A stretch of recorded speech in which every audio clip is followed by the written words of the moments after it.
ciertas consideraciones de fisiología o fisiopatología del sistema renal, ¿no? Primero vamos a empezar por la parte embriológica, anatómica. ¿De qué capa germinativa viene el riñón? De Sermo. Es un soberano, ¿no? Sí. Y obviamente el riñón es un órgano interperitoneal, más o menos ubicado a nivel de óseo. Hay cierta variación de textura tanto en el riñón derecho como en el izquierdo, netamente por la presencia del hígado, ¿no? El hígado hace que el riñón derecho sea un poco más bajo que el riñón izquierdo, anatómicamente, ¿no? Al ser retroperitoneal, anatómicamente pesa 150. 170 gramos. No voy a preguntar, pero sí hay que recordarlo porque recuerden que en los exámenes de doctores las preguntas de clínicas, la gran mayoría las responden. Donde una persona hace la diferencia justamente es en la parte de básicas.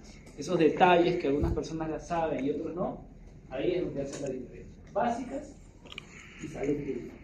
Ahí es donde se marcan la diferencia. ¿Ya? Obviamente las arterias renales vienen de la aorta abdominal directamente, y la importancia de la arteria renal, que a su vez se ramifica, ¿no? Arterias lobares, interlobulares, segmentarias y arterias arcuatas, ¿no? Hay que recordar que exactamente las arterias arcuatas o arqueadas son las que diferencian al riñón entre corteza y médula, ¿no? Principalmente la corteza y la médula son las porciones macroscópicas diferenciadas del riñón. ¿Y de qué nos sirve saber que la corteza, por ejemplo, es más vascularizada y tiene aproximadamente un grosor de 10 centímetros? Tenemos nefronas, que es la unidad funcional del riñón, que tenemos nefronas corticales, obviamente que van más orientadas a la corteza, y yuxtamedulares, ¿no? Entonces, el 85% de nefronas son corticales. Tenemos un 15% que son nefronas yuxtamedulares. El flujo sanguíneo de las arterias peritubulares es más pronunciado a nivel cortical, de la corteza.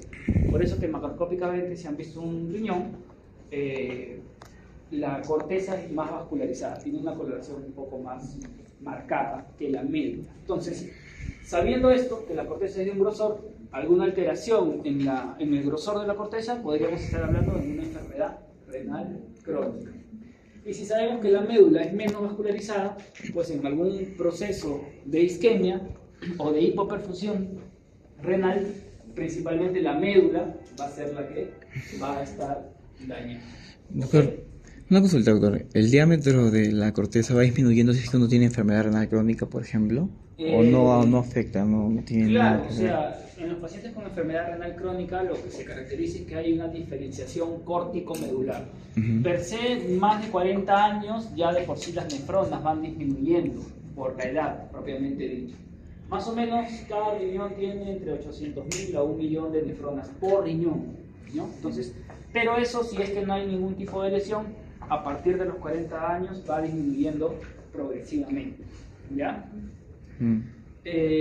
Las medidas 12 por 6 por 3, también hay que recordarlo porque la enfermedad renal crónica, aparte de la diferenciación córtico-medular disminuida, hay ciertas patologías que me pueden dar enfermedad renal crónica con tamaño renal normal o incluso incrementado, ¿ya? Eso lo vamos a tocar seguramente más adelante. Entonces, la nefrona como unidad funcional, tenemos al final después la ramificación, la arteriola aferente, el ovillo glomerular y la arteriola eferente, ¿correcto? Obviamente todos estos mecanismos de filtración glomerular están regulados por presión oncótica, presión hidrostática, ¿no? Que hace que la filtración al espacio de Bowman se pueda aumentar o pueda disminuir de acuerdo a las alteraciones de esta. Una de las principales características del espacio de filtración o la hendidura de filtración son los famosos povocitos, ¿no? Los povocitos con alta carga negativa, principalmente compuesta por glicocálix, esparansulfato, es uno de los principales componentes. Colágeno tipo 3. 4. 4. Colágeno tipo 4 es el más frecuente, todos con carga negativa. Y los povocitos, a su vez, que emiten los pedicelos, que son como que las patitas del pocito, forman la hendidura de filtración, ¿no? ¿Cuál es el diámetro más o menos de la hendidura de filtración? Hasta 4 nanómetros. O sea, todas las sustancias que tengan menos de 4 nanómetros pueden pasar la hendidura de filtración sin ningún problema. La más importante de todas, la albúmina. La albúmina más o menos mide 3.8, 3.6 nanómetros. ¿Puede pasar? Sí, puede pasar, pero justamente la carga negativa de la hendidura de la membrana hace que normalmente no tengamos proteínas en orina. Urea, aminoácidos pueden pasar la hendidura, ¿ok? Entonces, la glucosa, ¿ya? Entonces, las principales funciones del riñón obviamente es la filtración, reabsorción y la secreción. Primero filtra, luego los tubos reabsorbemos o secretamos y la función final de estas tres situaciones es la excreción, o sea, la formación de la orina, a través de los cálices primero menores, mayores, papila, uretra, ¿no? Formación de orina, correcto. Entonces, las pirámides, ¿no? Las pirámides de Malpighi también están separadas a nivel renal mediante unas columnas. ¿Cómo se llaman las columnas? Las columnas de Bartolín. Ah, ya, Bartolín. ¿Bartolino? No. Las columnas de Bertini. Las columnas de Bertini son las que se encargan de separar las pirámides. Es necesario recordar a veces estos epónimos porque justamente en ciencias básicas nos preguntan este tipo de detalles como preguntas de básicas, ¿ya? Obviamente la regulación, la osmolaridad normal, ¿cuál es? 280, 280, 290. 285, 295, más o menos es la osmolaridad normal. Y ahí tienen las fórmulas por las cuales sacamos la osmolaridad plasmática o efectiva, que es sodio por 2, glucosa entre 18 y boom entre 2.8. O también urea entre 6. Si no es boom, pueden utilizar la urea entre 6 y también es la osmolaridad. ¿Ya? ¿Y cómo se saca el boom? Esos detalles tienen que saberlo para cuando toquen medicina interna. Te van a querer preguntar, ¿cómo se saca el boom?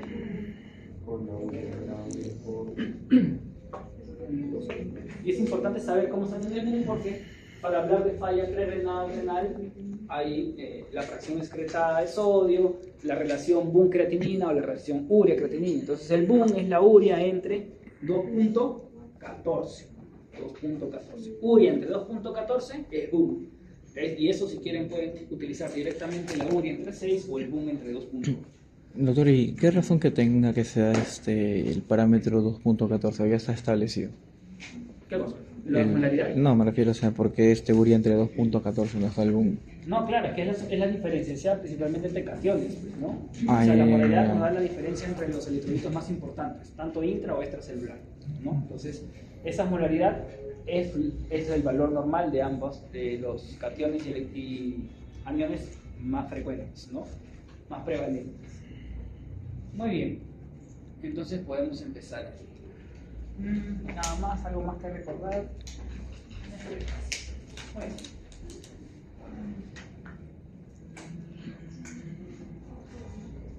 Bien, entonces vamos a empezar. Obviamente una de las patologías más importantes en un riñón. Y una pregunta, ¿por qué cuando hablamos de enfermedad renal crónica automáticamente o hablamos de depuración renal, hablamos necesariamente de creatinina? ¿Por qué utilizamos la fórmula de depuración renal, sea Crocov-Gau? ¿Cuál es la fórmula de Crocov-Gau, doctor?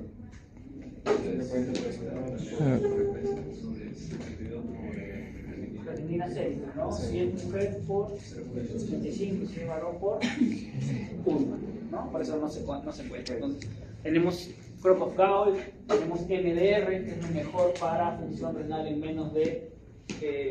personas menos de 60 años, y CDKS, ¿no? Son las más frecuentes. Obviamente para ustedes tienen que saber la fórmula de Crocov-Gau. Como ya ven sus compañeros, 140 menos edad por peso entre 72 por creatinina 0. Si es mujer, por 0.85. Valor normal, 90, 110, ¿no? Pero no porque tengan 120 quiere decir que esté normal.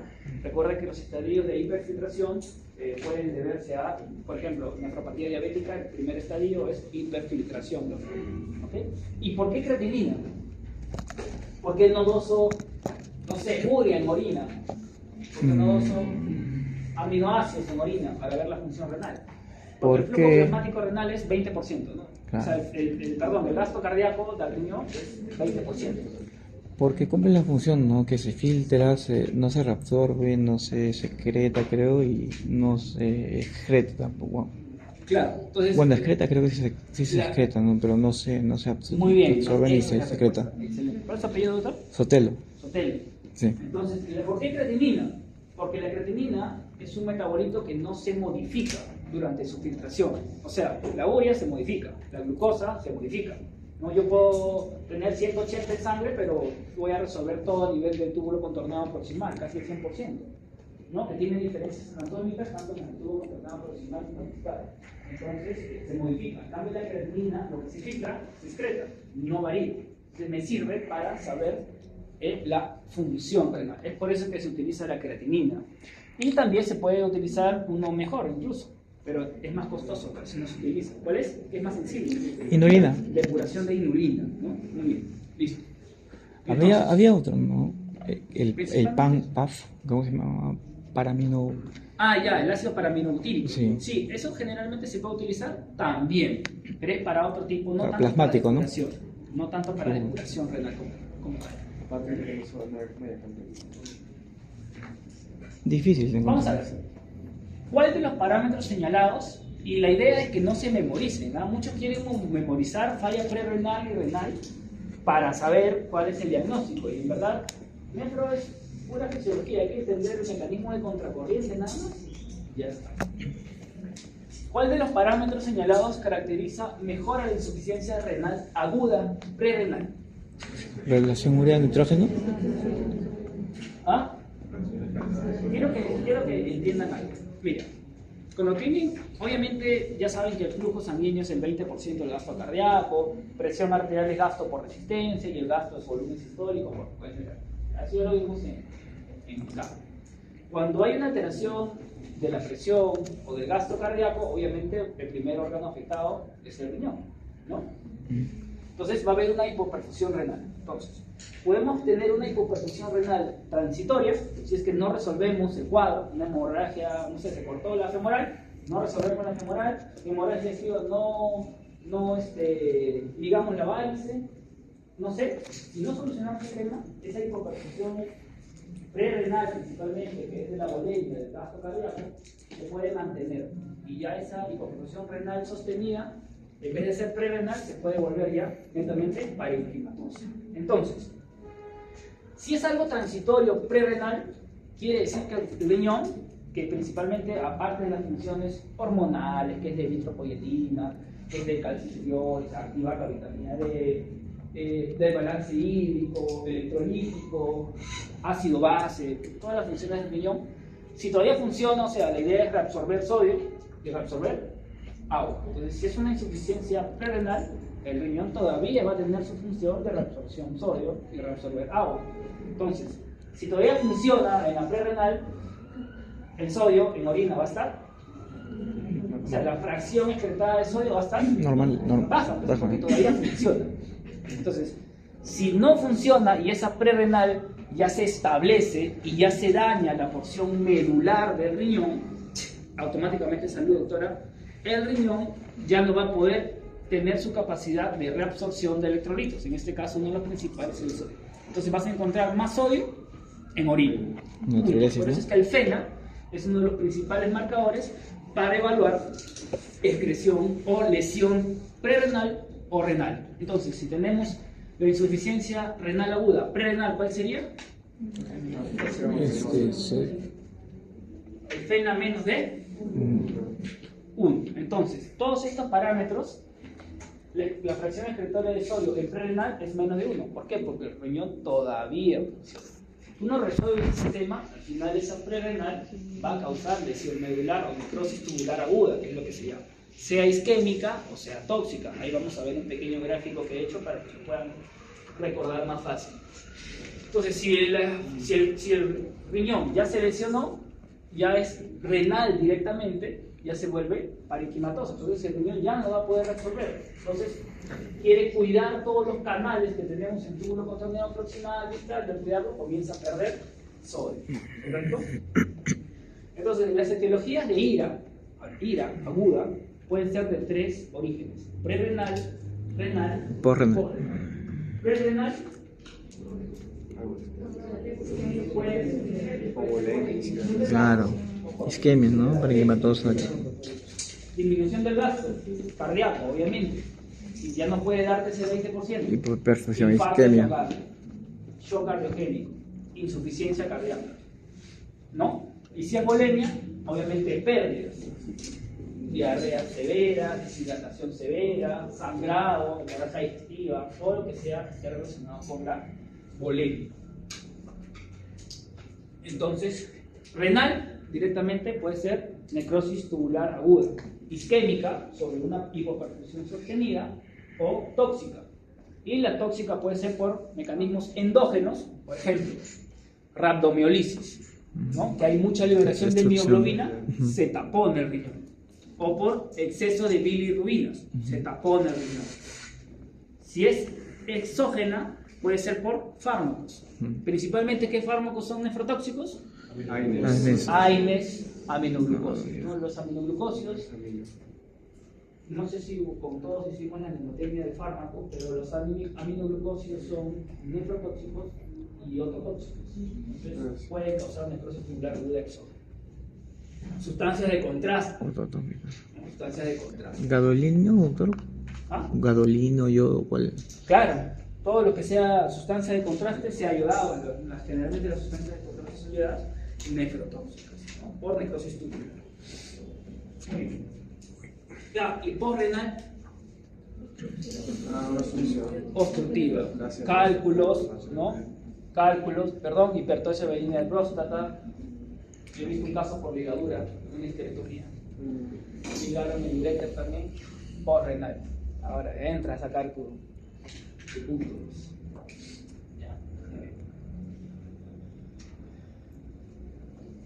Llega a consulta un paciente varón de 34 años, quien ha presentado deposiciones líquidas abundantes y vómitos abundantes. Ya te habla que hay pérdidas. Al momento presenta signos de deshidratación severa, incluso disminución del flujo urinario. Ya dijimos que el flujo urinario normal de una persona debería ser 0.5 mililitros kilo hora, como mínimo, ¿no? Tú menos de eso deberías ya catalogarlo a tu paciente como oligúrico. Nosotros podemos encontrar, aprovechando eso, proteínas. Si hemos dicho que las cargas negativas, principalmente el heparatosulfato, la membrana, la hendidura, pero entonces, ¿por qué podríamos encontrar proteínas en orina? ¿O no se puede encontrar proteínas en orina? Sí, se puede. Claro, síndrome nefrótico. Menos de 30 se puede encontrar, ¿no? Más de 300 es macroalbuminuria, y ya más de 3.5 estamos hablando de proteína en rango nefrótico o significativa, también le dicen. Pero, ¿y por qué entonces? Si la albúmina no se debería filtrar, ¿no? Porque tiene carga negativa. Polos iguales se repelen. ¿Perdón? Hay un cambio a nivel del polo, o sea, hay un cambio a nivel de la carga del leucocito. No.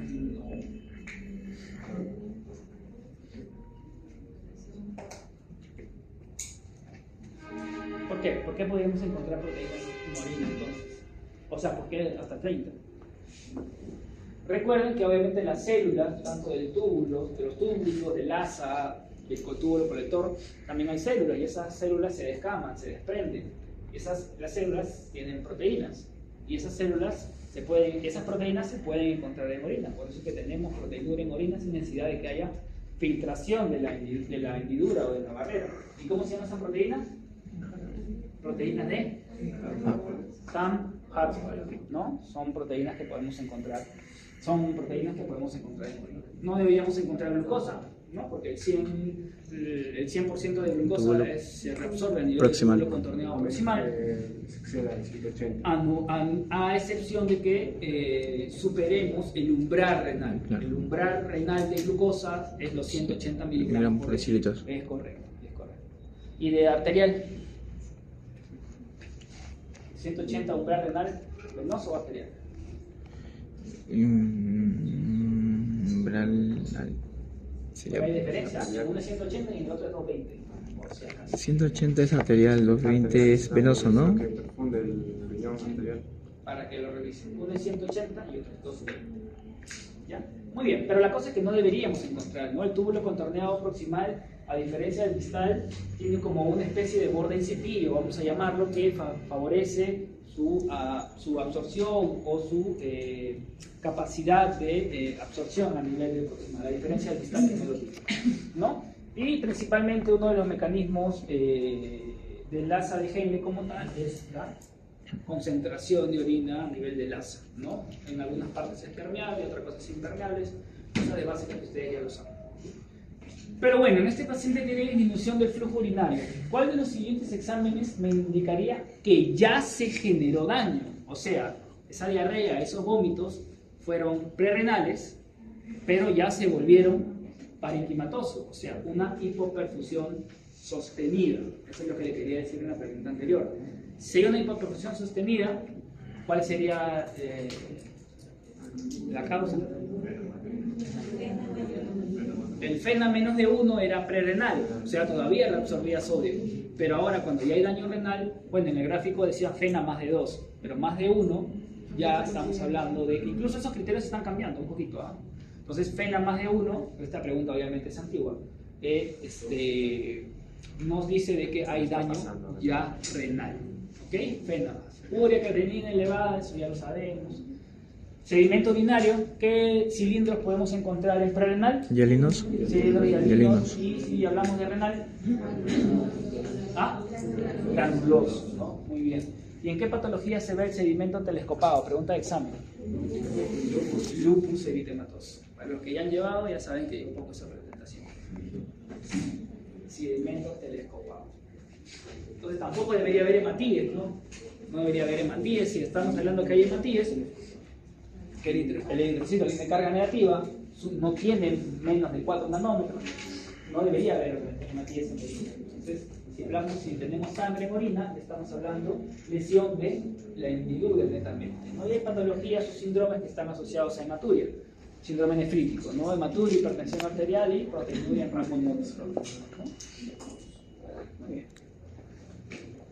Entonces este grafiquito es el que yo lo hice, realmente hice un resumen. Dentro de la necrosis tubular aguda, tenemos la necrosis tubular aguda isquémica, ¿ya? Obviamente la isquémica está asociada a hipoperfusión sostenida. Y generalmente cuando estamos asociados a tóxicos, puede ser endógena o exógena. Endógena puede ser por hemoglobina directamente, por bilirrubinas o por mioglobina, ¿ya? Exógena, antibióticos, AINES, quimioterapia o sustancias de contraste. Eso se ve frecuentemente en los pacientes, por ejemplo, que tienen politraumatizados, que tienen alta destrucción muscular, alta riesgo de taponamiento renal por mioglobina o por bilirrubinas. Igual en el síndrome del paciente rescatado. ¿Ustedes han escuchado ese síndrome? Hay pacientes que quedan atrapados, no sé, se les atrapó la pierna 5 horas. 5 horas y está todo bien, entre comillas, ¿no? Lo rescatan y se muere. ¿Alguien sabe por qué? A ver, porque cuando quedó atrapada el compartimiento de esa parte del cuerpo que quedó atrapada ya sigue, como sigue causando hacia la hemolisis. Todo eso, cuando se libera, va directo al riñón. Claro, o sea, los pacientes que quedan atrapados, si hay una alteración del flujo sanguíneo, hay metabolismo, comienza a haber metabolismo anaerobio, ¿no? Metabolismo anaeróbico, hay producción de ácido láctico, hay destrucción celular. Si hay destrucción celular, hay liberación de hemoglobina, claro, hemoglobina también, y hay liberación de potasio intracelular. Entonces, todo eso está acumulado en ese mismo hipercalemia, acidosis, ácido láctico. Entonces, hasta ahí todo bien, porque está obstruido el flujo sanguíneo. Tú lo rescatas, todo eso se libera al torrente sanguíneo. Sale, se muere, hipercalemia, ¿no? Arritmias ventriculares, ¿no? Entonces hay que tener mucho cuidado, porque muchos van a trabajar en ambulancias, es normalmente el primer trabajo que uno tiene a veces. Entonces todo paciente, para ser rescatado de este tipo de situaciones, tiene todo un protocolo. Ya no es solamente sacarlo y llevarlo al hospital. Ya hay que poner bicarbonato, hidratar al paciente. En todo caso, pues, ¿podrías dializarlo? Sí, pero no tienes el diálisis, pues ahí en la mina, en Cerro Paco, no tienes el diálisis. Hay todo un protocolo que hacer antes de liberar. Paciente con deshidratación severa, igual, disminución del volumen urinario y leve incremento de la creatinina seria. ¿Su posibilidad cuál es?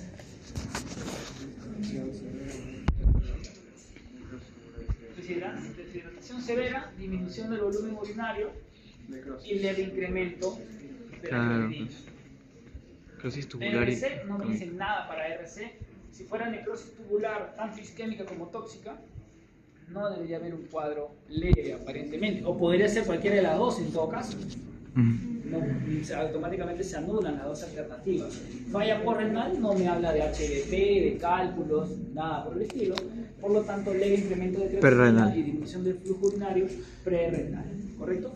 Otra cosa que me olvidé de decirles, yo mucho utilizo, a veces ¿por qué utilizo esto? Yo utilizo mucho la relación urea-creatinina o boom-creatinina. ¿Por qué? Porque muchas veces paciente que tiene edema del miembros inferiores ya le dice que actualmente todo tiene un sinónimo de ICC. Entonces tú lo que tienes que sacar con relación urea-creatinina, tú sabes que si no es prerrenal, obviamente las causas cardiológicas prerrenales, pues es un infarto, falla cardíaca, taponamiento cardíaco, todo lo que haga que el gasto cardíaco disminuya. Entonces automáticamente sacando una relación boom-creatinina, tú dices, oye, tiene boom-creatinina en 5, ¿y dónde está tu falla prerrenal? Automáticamente te bajas una interconsulta simplemente dividiendo tu urea con creatinina. Claro, eso no es todo, es un algoritmo que tú tienes que tenerlo, pero ya lo justifica, ¿no? ¿Cómo va a ser falla si tu relación urea-creatinina no te dice que es prerrenal? Dice que es renal, es algo que se ha sostenido, entonces ahí entra un contexto, ¿verdad? Y obviamente tienen que saber mucho también el tema de la osmolaridad, ¿ya? Prerrenal y renal.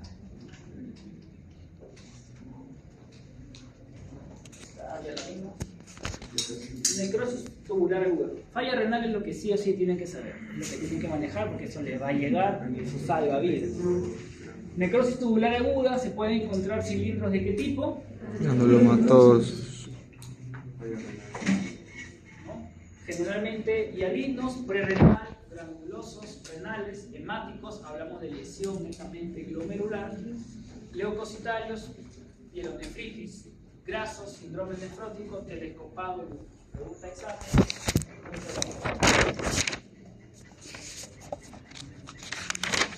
¿Cuál de los siguientes hallazgos es característico en los pacientes con insuficiencia renal aguda debido a necrosis tubular aguda tóxica?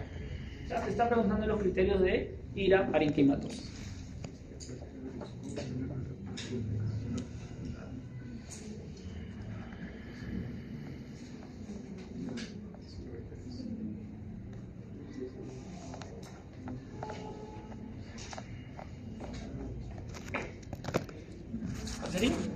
Los siguientes hallazgos de característicos de los pacientes con insuficiencia renal aguda debido a necrosis tubular aguda tóxica. La intensidad urinaria, doctor, aumenta. ¿Sí? ¿Densidad urinaria aumenta? Consulto. Necrosis tubular aguda, o sea, renal. Fenomático, doctores. Alto que No no. puede reabsorber sodio. Se excreta todo el sodio, que es la función principal del riñón. Sodio de agua, ¿no? No reabsorbe, presión arterial del sodio. Paciente con cuadro de deshidratación severa presenta volumen urinario de 10 mililitros por hora. Mínimo hemos sacado que si es 60 kilos, mínimo debería ser 30, o sea, está ligúrico. Creatinina sérica en 2, incrementada, si sacamos fórmula de Crocop-Cowley. A eso viene en el examen, a veces pongo fórmula de Crocop, ¿no? Para sacar a mano nomás. osmolaridad urinaria 1025, sodio urinario en 10. Mano. El diagnóstico más probable de esta insuficiencia es... Me marea, se confunde, pero la respuesta está en la osmolaridad. Es perrenal, ¿no? Prerenal. Prerenal. ¿No? La osmolaridad prerenal.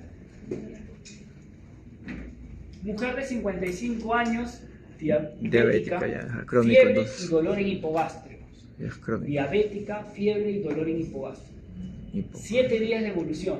Supuestamente nos dicen que todo paciente con síntomas urinarios y fiebre es pielonefritis, ¿no? Pero Claro. acá dice que es en hipogastria, o sea, una cistitis, ¿no? Supuestamente todavía es baja. Pero bueno, tiene fiebre, ¿no? Y la pielonefritis va asociada a percusión lumbar positiva. Está hipotensa, taquicárdica, ¿no? Mecanismo de respuesta ante la hipotensión, taquicardia. Ya sabemos que la fórmula de presión arterial es gasto por resistencia y gasto es volumen por frecuencia. Entonces, si tienes una hipotensión, mecanismo compensador rápidamente es taquicardia para subir tu frecuencia cardíaca. Entonces, no me manden interconsulta a los que se dedican, paciente con 50.000 leucocitos, taquicárdico, interconsulta cardíaca. ¿Cómo haces ahí? Te lo juro, por todos los días tienes interconsulta. Es criterio de SIRS. ¿Qué le das al bisoprolol? No, pues es un mecanismo compensador. Tienes que tratar la causa de fondo. En este caso, sepsis, shock séptico, no sé. Laboratorio, leucocituria 60-70 por canto. No debería haber leucocitos en orina. ¿Cuál es el manejo más adecuado? ¿B? ¿No? Colesterol. Obviamente, si está hipotenso taquicárdico, la causa de fondo es vasodilatación, probablemente. Sí, pues sería que se Lo le, primero ¿no? Para que tienes se hacer es constrija un poco responder más. volumen, ¿no? Entonces, ahí la pregunta es, ¿y le pongo cristaloides o le pongo coloides? Ahí siempre hay una controversia. Es lo mismo, doctores, ¿ya? Pero si tú me das a elegir las guías de la sepsis, de la sobrevivencia a la sepsis, que es una guía, cristaloides, primero. ¿Ya? Cristaloides, y obviamente le vas a solicitar su urocultivo mientras le das antibiótico profilaxis con principalmente vía urinaria, gram negativos, ¿no? E. coli, ¿no? Listo. Es porque usted supone que hay una infección urinaria. ¿Ah? Es porque se supone que hay una infección urinaria. Es claro, Por los datos que le dan. clínicamente te da que hay un cuadro infeccioso, ¿no? Ajá. Clínicamente te da un cuadro infeccioso. La infección urinaria, usted está llevando pediatría, ¿no? Sí. En neonatos, la infección urinaria es más frecuente en hombres o mujeres. No, hombre, si es más. Las mujeres porque es más corto el. En mujeres. En mujeres porque es más corto el. A ver, fíjense lo contrario, ustedes que están en pediatría. Es que es más corto el conducto, el introito. Depende, claro. Muy bien, ¿no? Estamos acostumbrados a decir infección urinaria. Sí, pues es Mujer. Más raro en el hombre. Sí, bueno. Pero si es hombre con infección urinaria. Claro, porque no hay mucha ya diferencia sí si es son complicado, infantes. ¿no? Pero el neonato más frecuente es en los hombres y luego es en las mujeres. Sí. Por si acaso. Pregunta del nada.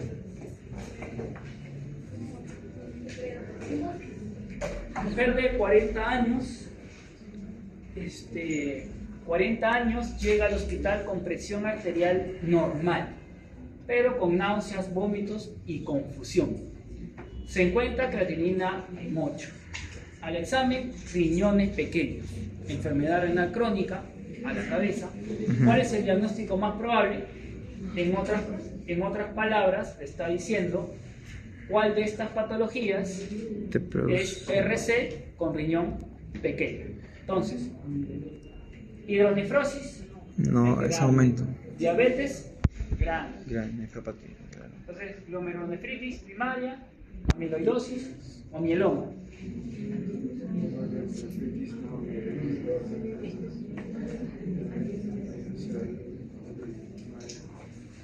Tienen que saber cuáles son las causas de RC con riñón normal o grande. Entonces, nefropatía diabética. RC con tamaño renal disminuido es el diabetes, amiloidosis, poliquistosis renal, mieloma también. Entonces, glomerulopatías primarias, ¿no? Membrana proliferativa, cambios mínimos. ¿No? ¿Cuál es la más frecuente en niños? Cambios mínimos. ¿Y en adultos? Es ¿cuál es la que me dice, no? Primero me he olvidado. Las primarias, niños cambios mínimos, en adultos. ¿Ah? ¿Membranosa o membrano proliferativa? Membrana proliferativa, sí. Membrana proliferativa en adultos, doctores, cambios mínimos. Esa pregunta y de nada, no para mi examen. Por si acaso. Varón de 26 años. Ya dijimos que el riñón obviamente tiene otras funciones aparte de las ya mencionadas, ¿no? Principalmente hormonales. Vitamina D, eritropoyetina, ¿no? ¿Qué otra función hormonal ADH. tiene el riñón? ADH, muy bien. ¿Dónde se secreta el ADH, doctor? En el túbulo colector. La ADH en el túbulo colector. ¿No es que se secreta? O sea, ¿dónde se produce? ¿Dónde se produce? En la posterior. ¿Ah? Supraópticos. Supraópticos. No, yo les enseñaba en mnemotecnia, los que ya llevaron conmigo 3 veces. ¿Cuándo les enseñaba? ¿No? Obviamente la antidiurética se produce en el hipotálamo y se almacena en la neurohipófisis, pero se almacena en unos núcleos.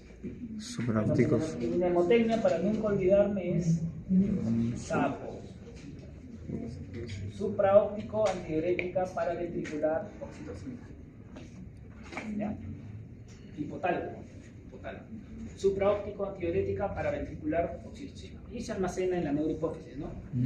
Cuerpos de Herring, ¿no? Muy bien. Entonces, sería.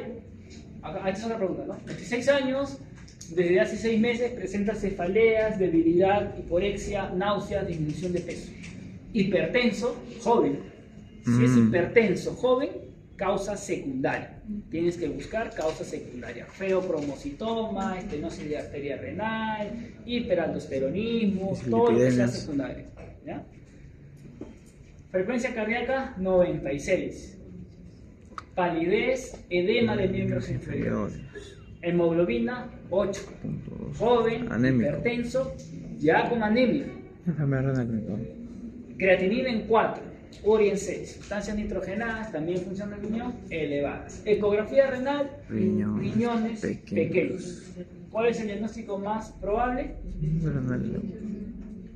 Insuficiencia renal crónica. Y la pregunta es, porque ya ¿a partir de qué estadio anemia de la RC, pregunta de NAN, aparece anemia? Tercero. Tercer estadio, doctor. ¿De qué grado de filtración glomerular?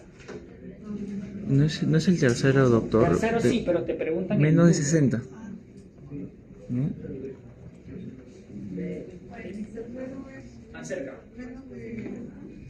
Menos 40. 40, ¿no? Ya, Sí. por eso le he puesto ahí una estrellita. En el grado 3D de la clasificación de RC, la anemia aparece cuando el filtrado es menor o igual a 40. Entonces, si tú ves un RC y no lo conoces, su creatinina está en 4, pero tú ves que es hemoglobina, ese tiene menos 3B. Sí o sí. ¿Ya? Entonces tú ya tienes que ir pensando. Si tú recién lo conoces, es un paciente nuevo y tiene anemia, y está hipertenso y es joven, pues ese tiene 3B. ¿Y de qué me sirve saber que 3B? Que la función obviamente está probablemente hasta 30. ¿Y de qué me sirve saber eso? Que hay fármacos que no se pueden dar con función renal menor o igual a 30. Entonces, por ejemplo, el error más frecuente en hipertenso, darle a un hipertenso con función renal de 20, hidroclorotiazida. La hidroclorotiazida no sirve. No se le da enfermedad renal crónica, hidroclorotiazida. Nunca se le da. No funciona. Entonces, sí, pero no controla la presión, claro, no funciona la hidroclorotiazida. Y lo que mencionó el doctor acá sí es una controversia, solo se lo voy a mencionar.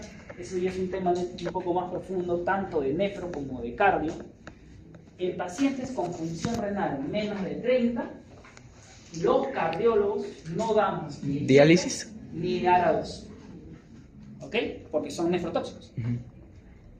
Los cardiólogos. Pero los nefrólogos sí dan, porque dicen que es un efecto antiproteinúrico. ¿Okay? Incluso hay preguntas de nefro, ¿no? ¿Por qué le das IECA? Porque tiene microalbuminuria. A veces cuando la función está normal. Pero si es menos de 30, ahí hay una controversia. Si tú ves un paciente de cardiología con función menos de 30, no va a tener ni IECA ARA2. Generalmente quedamos calcio antagonistas, difedipino, amlodipino o metildopa, pero no IECA o ARA2. Ya si está en diálisis, ya le puedes dar lo que quieras. Doctor, una consulta. Ya en el estadio G3B, por ejemplo, ya tiene síndrome urémico y todo eso, el paciente ya está como para hacer diálisis, ¿no? No necesariamente, o sea, no porque veamos creatinina elevada o urea elevada, necesariamente va a diálisis. Por eso hay criterios de diálisis también, ¿no? Que ya lo vamos a ver seguramente más adelante. Pero principalmente el pH menos de 6.9, diálisis. Hipercalemia, potasio más de 7.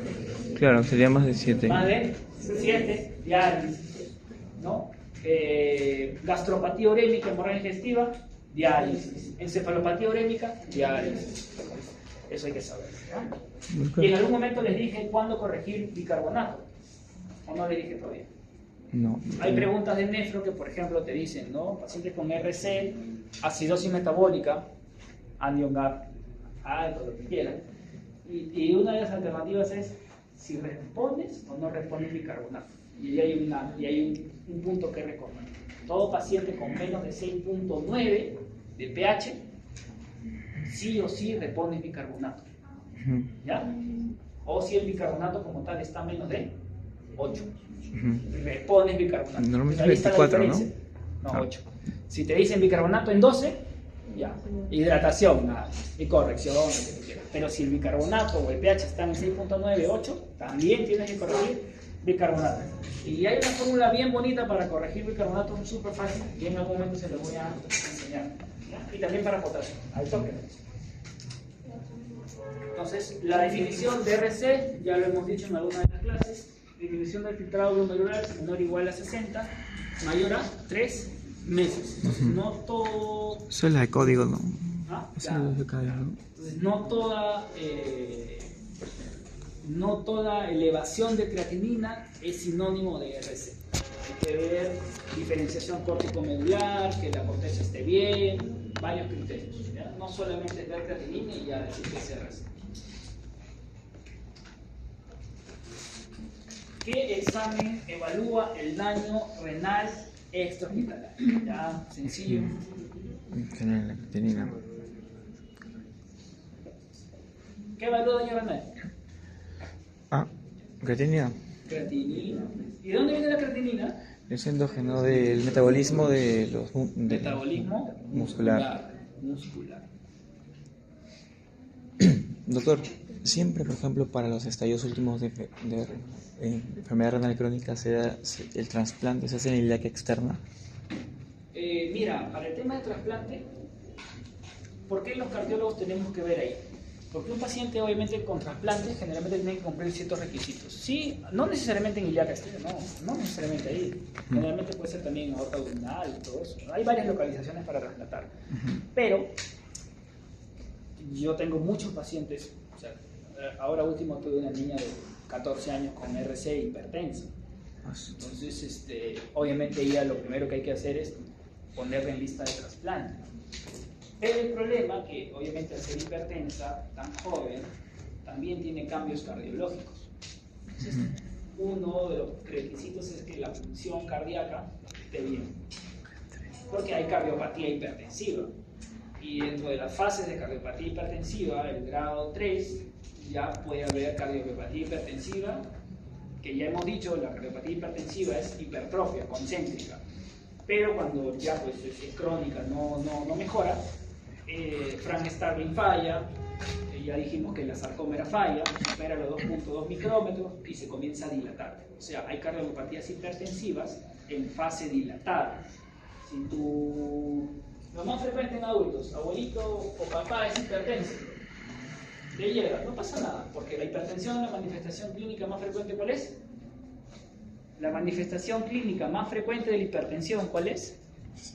Asintomática. No tiene síntomas, eso del dolor de cabeza, zumbido del oído, no pasa nada, puede estar con 18 y no sentir nada. Entonces, como no sienten nada, no toman pastillas.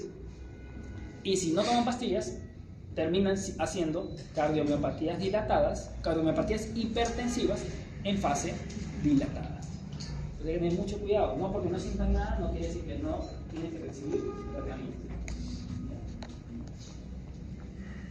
Madre, esta pregunta sí es bella, no va a venir, imposible que venga solamente para que lo sepan. Madre e hija en hemodiálisis. Sí, las dos. Ya, las dos. Falla renal asociada a quistes renales. ¿No? Si madre e hija tienen quistes renales, ahí hay algo genético, ¿correcto? ¿Qué es más probable? Autosómico dominante. La han mandado desde Lima. Vargas, que Vargas la ha mandado. ¿Ah?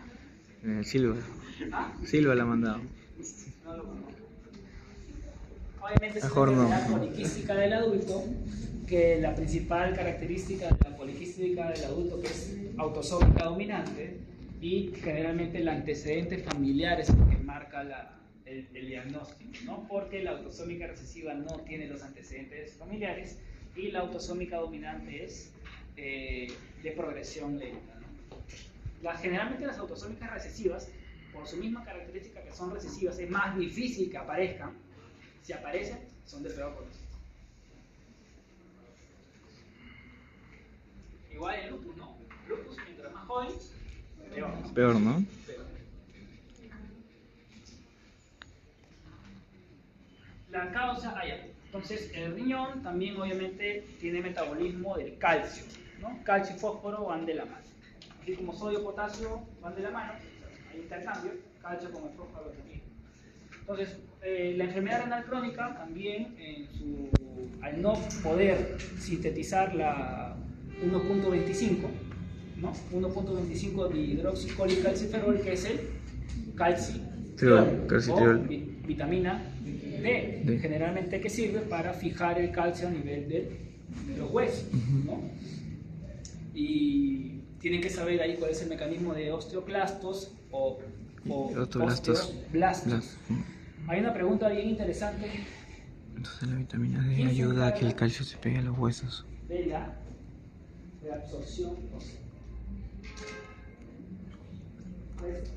Los osteoclastos, ¿no? De la resorción. ¿Quién se encarga de la resorción ósea? Osteoclastos. Y de la reabsorción, los osteoblastos. Ya.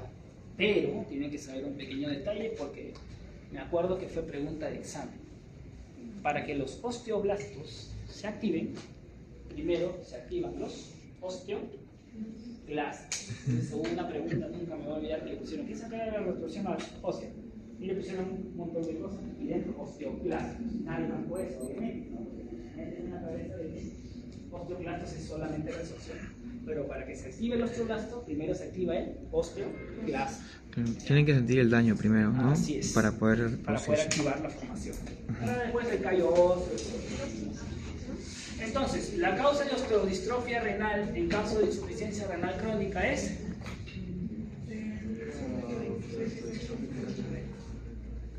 disminución de vitamina D. disminución de la síntesis renal de calcio. Triol, la última, la E. Claro, sí, obvio. Claro.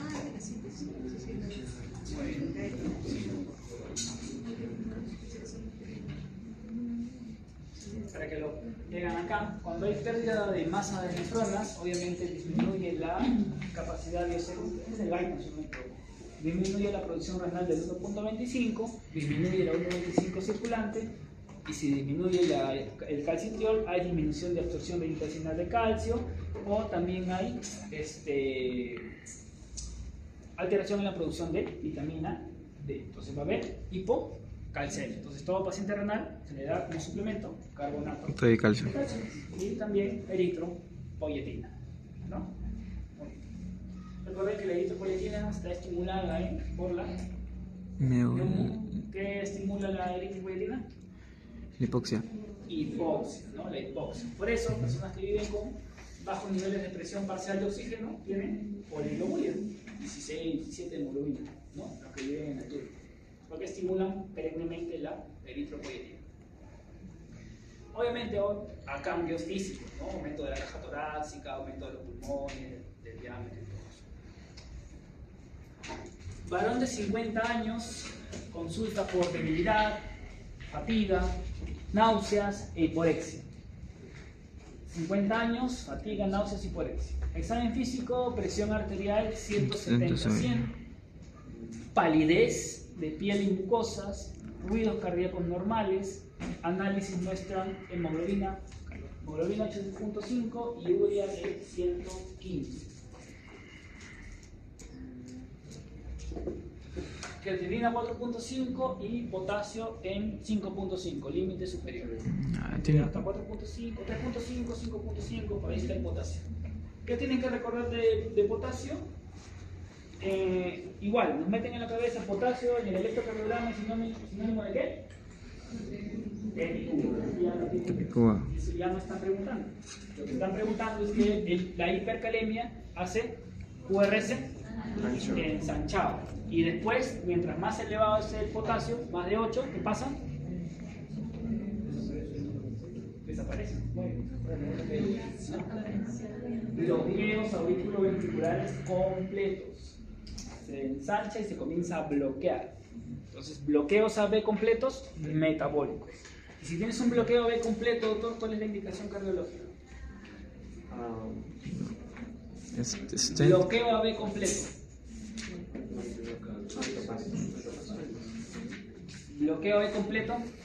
A partir del MOVITS 2, le pones marcapasos. ¿Le pones marcapaso? ¿Hay paciente? Con potasio de 8.5. Y bloqueo AB completo.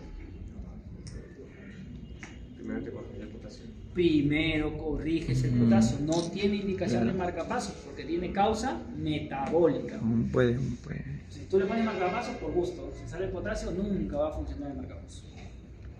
Como Holter será, pero no. Pues. Calcio 7.8. Recuerden más o menos el calcio. Y hay que saber, una cosa es calcio sérico y otra cosa es calcio plasmático iónico. Sí. El que interviene, ¿no?, en la despolarización, entrada de calcio, es el calcio iónico, ¿no? Valencia más 2. Y el calcio sérico es calcio total, es distinto. El valor normal del calcio total, que es el que nos dan, es de 8 a 10 más o menos. El valor del calcio iónico más o menos es de 1.2, que es el que interviene en las reacciones bioquímicas y todo eso, la despolarización del miocardio y todo eso. Y fósforo en 6, más o menos el fósforo está entre 3.5 y 4.5 también, más o menos, igual que el potasio, más o menos. ¿Cuál de las siguientes no es una indicación correcta para este caso? ¿Le controlarías la presión? Sí. Obvio, claro. ¿Carbonato de calcio le das? Está abajo, ¿no? ¿Por qué está abajo podría ser o no? ¿Por qué no?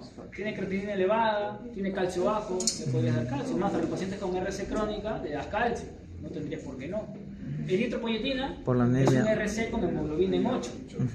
Claro, la principal causa es normocítica normocrónica en RC por déficit de eritropoyetina, ¿no? No le vas a dar hierro, si es que las constantes están normales. O ácido fólico, ¿no?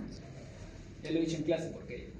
Y dieta baja en proteínas para no sobrecargar el riñón, ¿no? Ya de por sí hay lesión de la hendidura de la membrana con cargas negativas, entonces si te le das más proteínas, que no digo que no se le pueda dar proteínas, pero tiene que ser una dieta equilibrada para pacientes renales. Y le vas a dar dieta alta en fosfatos. Ya está aumentado, ya no sí, se le puede dar. Sí, está incrementado y hay una hiperfosfatemia propia de los pacientes con osteodistrofia renal, ¿no? Calcio bajo, fosfato elevado. Manejo de calcio en ese paciente. Paciente con 50 años con diagnóstico de sepsis. Hay diferencia entre sepsis y shock séptico. Siempre varía esa definición. Antes había sepsis severa incluso, ya la sacaron. Sepsis o shock séptico, así de sencillo. Debido a neumonía adquirida en la comunidad. ¿Cuál es el mecanismo fisiopatológico de los pacientes con sepsis?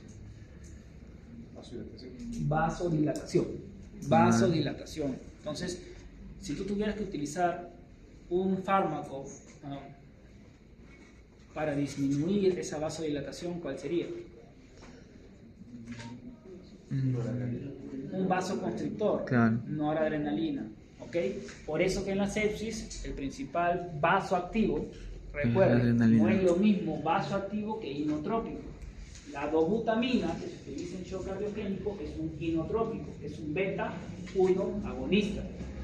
Y la noradrenalina es un alfa-1 agonista. Los receptores alfa están a nivel periférico, endotelial. Entonces, si el mecanismo fisiopatológico de la sepsis es vasodilatación, o endotoxinas, todo lo que ustedes quieran, tienes que dar. Entonces, el paciente en sepsis se hipotensa, otra vez la fórmula de presión, porque la resistencia se cae.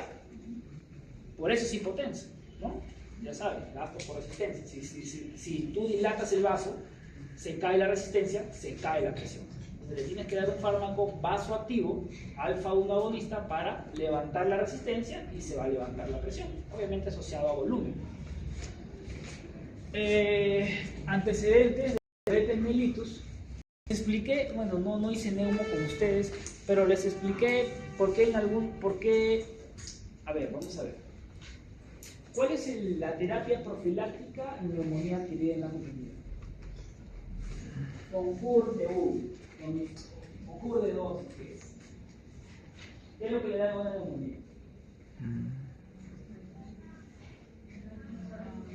Macrólidos más cefalosporina, de tercera, ¿no? ¿Por qué? Gran negativos y gran positivos cubren. Macrólidos para los agentes atípicos. Ya. La base de memoria. Ya. Ok, macrólidos para los atípicos. ¿Y cefalosporina? Atípicos. Y entonces, ¿por qué la combinación? O sea, debería haber una diferencia entre los atípicos y los típicos. No debería ser solo nada más, ¿no? ¿Cuál es la diferencia entre los gérmenes típicos y los gérmenes atípicos? La presentación. ¿Cuál es la diferencia entre los gérmenes típicos y los gérmenes atípicos? ¿Por qué le das cetria, claritro, cetria, citro? ¿Por qué? Tiene que haber una justificación.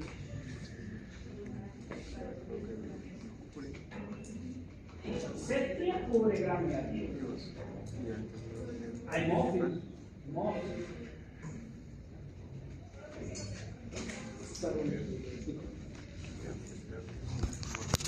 Pregunta de neumo. A ver, ¿por qué?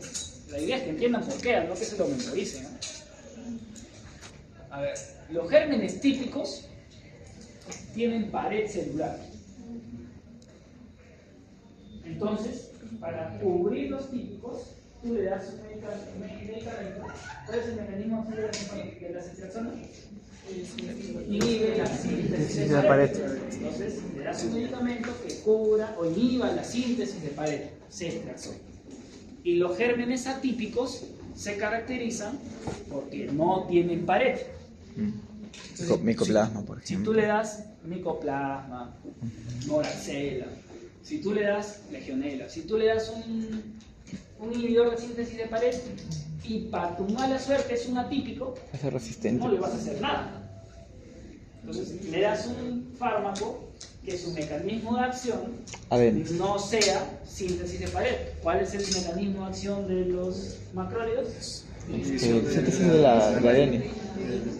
De ribosoma, perdón. A ver, si vale la pena hacer un mnemotecnia como usted. Perdón. La subunidad 50, sí. Entonces, en uno inhibes ribosoma y en otro inhibes pared. Entonces, ya coberturas típicos y atípicos. Esa es la justificación de por qué a las neumonías le das cestria, claritro o cestria, acitro. ¿Ya? Porque si le das solo uno, se te va a escapar. Claro. ¿Ya? Listo, esa es la justificación. Bueno, sepsis, neumonía, antecedentes de diabetes, de por sí diabético, inmunosuprimido, coronario, hipertenso. Exámenes auxiliares, potasio en 7.5, bicarbonato en 5. Ya le dije, criterio de diálisis, bicarbonato menos de 8. Y pH menos de 6.9. Desde ahí nomás yo ya tengo que ir pensando que lo voy a dializar. Así de sencillo. pH 7.2 no cumple, pero sí el bicarbonato. Urea en 200, creatinina en 10. Evolución es desfavorable. Con el tratamiento no disminuyen los niveles de creatinina, urea y potasio. ¿Qué medicamentos pueden utilizar ustedes para disminuir una hipercalemia, por ejemplo? Hipercalemia. Claro, ¿gluconato de calcio se puede dar? Carbonato de calcio disminuye el potasio. No, gluconato. El gluconato. El bicarbonato de calcio, ¿para qué es? o el sulfato de magnesio. ¿Para qué es? Es un estabilizador de membrana, Sí. gluconato de calcio. Estabiliza la membrana. Porque si tú tienes hipercalemia, hay probabilidad de que hagas postpotenciales tardíos. Sí. Entonces tienes que estabilizar para que no se despolarice en tu periodo refractario relativo o periodo refractario supranormal. Por eso estabiliza la membrana. Ya, pero eso no baja potasio. ¿Qué más? ¿Qué baja potasio? Ahora, ¿Qué le das para que baje el potasio? insulinas, ¿no? Ah, pues sí, insulina, claro, sí, disminuye. ¿No? ¿Estás explicando la tona, doctor? Insulina rápida o insulina cristalina con glucosa del 33%. O sea, aldosterona, ¿Ya? creo que se puede. Ya, ese es uno, insulina. Aldo- Pero con glucosa, no es la insulina sola, que no lo mata. Aldosterona, doctor. Aldosterona. La aldosterona, ¿no? Lo dializa. Lo dializas, ¿no? Pues antes de que llegue el nefrólogo. Tú estás de guardia. No, pero aldosterona no, que botaba potasio. No, botaba potasio y reabsorbía sodio. Furosemida, muy bien, doctor. Bloquea la bomba sodio, potasio, dos fluoro, vas a ascendente grueso. Listo, furosemida. ¿Nada más?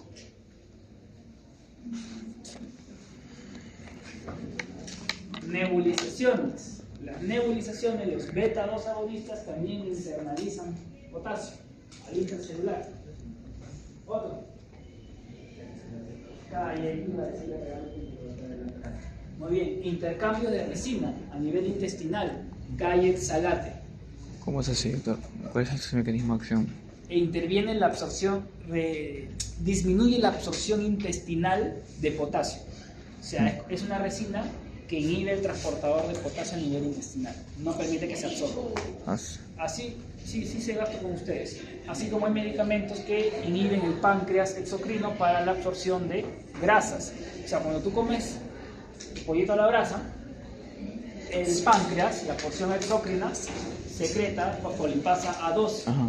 ¿Correcto? Para poder romper los enlaces éster de los fosfolípidos. Entonces hay un medicamento de que inhibe, es un inhibidor de fosfolipasa 2. Entonces, entre comillas, tú tomas ese medicamento y no absorbe ningún tipo de grasa. ¿No? ¿Cómo se llama? ¿Cómo se llama? Doctor. Cuesta la consulta.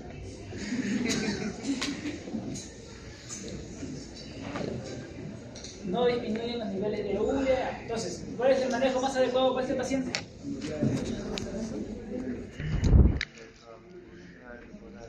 Ah, hemodiálisis. No, mentira. Él sí todavía no.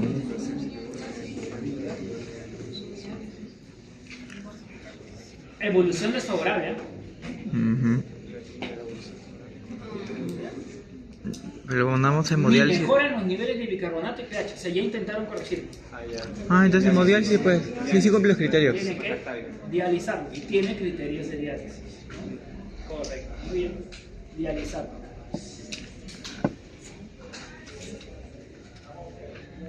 Bueno, y ahí están los casos para diálisis de urgencia. Mañana. ¿Cuál es el antídoto de la intoxicación por metanol? ¿Alcohol metílico? Alcohol etílico, ¿no? ¿Sí o no? ¿Sí saben qué es el alcohol metílico, no? ¿Saben, no? Ujú. Ya, ¿y el antídoto para el alcohol metílico? Doctora, etanol.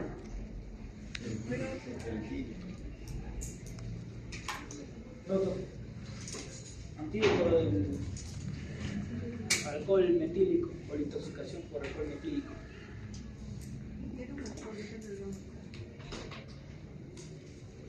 Antídoto, doctora. Doctor, ustedes saben. Nada. El alcohol etílico, doctores. ¿No? Una botella de whisky. Ya está. Ese es el antídoto, no estoy bromeando. Mientras más grave alcohol, mejor todavía. Del metílico es el etílico. ¿Sonda? Para el etílico. Para la gente que No lo usan de excusa. porque no se Para cortarla, es para cortarla ya.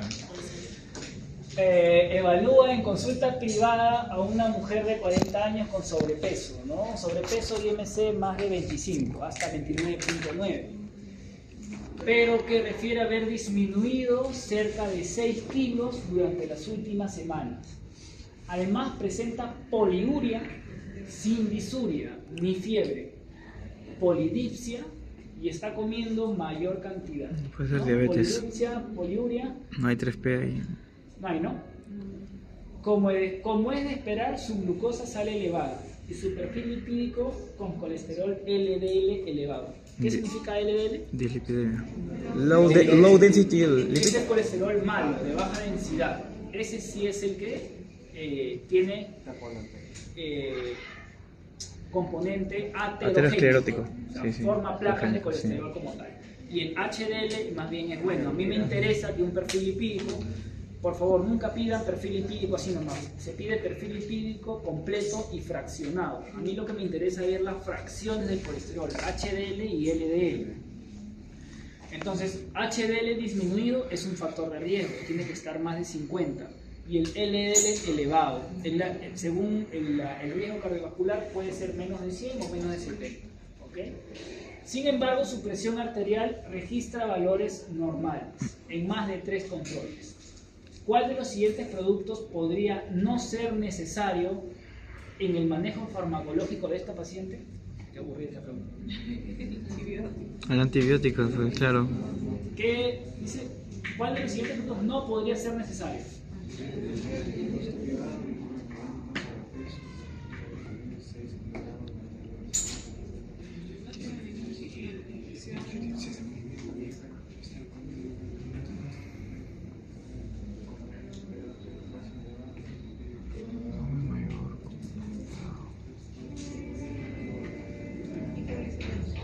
¿Perdón?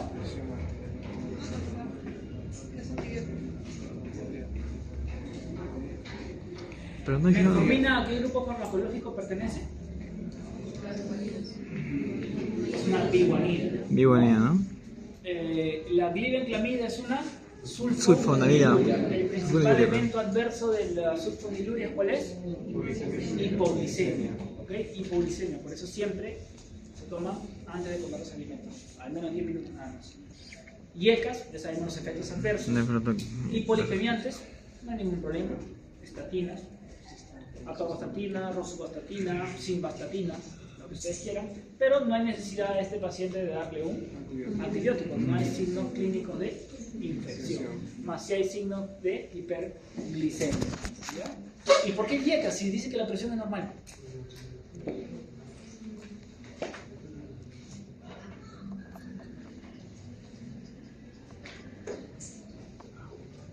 Si hay un riesgo de que tu paciente realmente sea hipertenso, le vas a dar probablemente metformina y glibenclamida, no sé. Y saben que los IECAS tienen efecto antiproteinúrico. Incluso hay preguntas de nefro que te dicen, paciente no es hipertenso, pero la nefrología le da IECA. ¿Por qué? Antiproteínico, sin ser hipertenso.